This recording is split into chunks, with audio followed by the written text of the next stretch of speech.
భక్తివర్ణ ప్రేక్షకులకు శుభోదయం. 12/7/2025 స్వస్తి శ్రీ చాంద్రవన విశ్వావసు నామ సంవత్సరం ఉత్తరాయణం గ్రీష్మ ఋతువు ఆషాఢమాసం కృష్ణపక్ష విధియ శనివారం.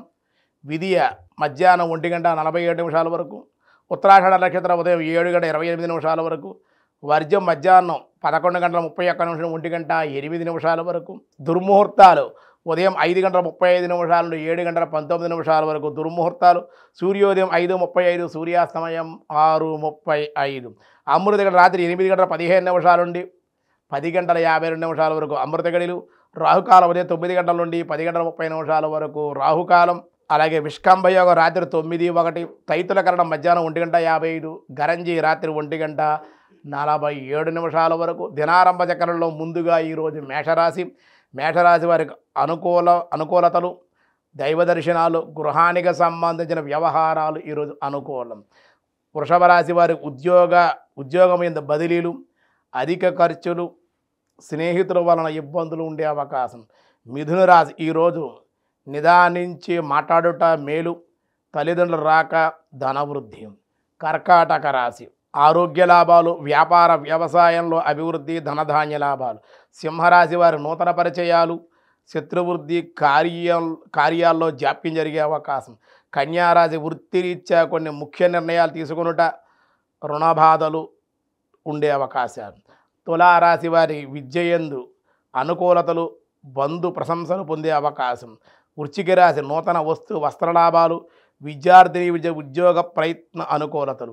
ధనస్సు రాశి వారికి ఆర్థికమైనటువంటి పురోగతి, అభివృద్ధి, ధనమునకు కీర్తి, గౌరవము, ప్రయత్న కార్యలాభాలు. మకర రాశి వారి గృహ నిర్మాణ శుభకార్యాల్లో పాల్గొనే అవకాశం, కొత్త ఆలోచనలు కలిగే అవగాహన వల్ల ప్రయోజనాలు సాధించుకుంటారు. కుంభరాశి స్త్రీమూలక లాభాలు, ధైర్యంగా ముందుకు వెళ్ళే అవకాశం, ఆగిపోయిన పనులన్నీ కూడా ప్రారంభమయ్యే అవకాశం. మీనరాశి వారి పుణ్యకార్యాచరణ, దాన ధర్మాలు ఆచరించి దేవాలయ దర్శనాలు చేసే అవకాశం ఉంది. వ్యాసాయ విష్ణురూపాయ వ్యాసరూపాయ విష్ణవే ఉత్తరో గోపతిర్గోప్త జ్ఞానగమ్య పురాతన శరీరభూత బుద్భోక్త కపీంద్రో భూరి దక్షిణ అన్నారు. ఇందులో మధురమైనటువంటి నవవిధ మధురనామాల పరమాత్మ ఉన్నాయి. అందులో ఉత్తరః, ఓం ఉత్తరాయ నమః, సర్వశ్రేష్ఠుడని ఈ నామానికి అర్థం.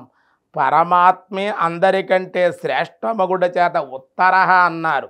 ఈ నామంగా విఖ్యాతుడయ్యాడు పరమాత్మ. సంసార సాగర నుండి జీవుల్ని ఉద్ధరించేవాడు.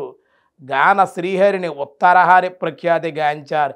తేషామహం తరహ మృత్యు సంసార సాగరాత్ అన్నట్లుగా నా భక్తులు మృత్యురూప సంసార సాగరం నుండి ఉద్ధరింతును అనే భగవద్వాక్యం. సంసార తాపత్రయాలు నశించుట ఈశ్వర చింతన ద్వారానే సాధ్యమగుతుంది అని చెప్పి అందుకే స్వామిని ఉత్తరాహ అన్నారన్నమాట. మిగతా విషయాలు రేపు చూద్దాం. ఈరోజు స్వస్తి.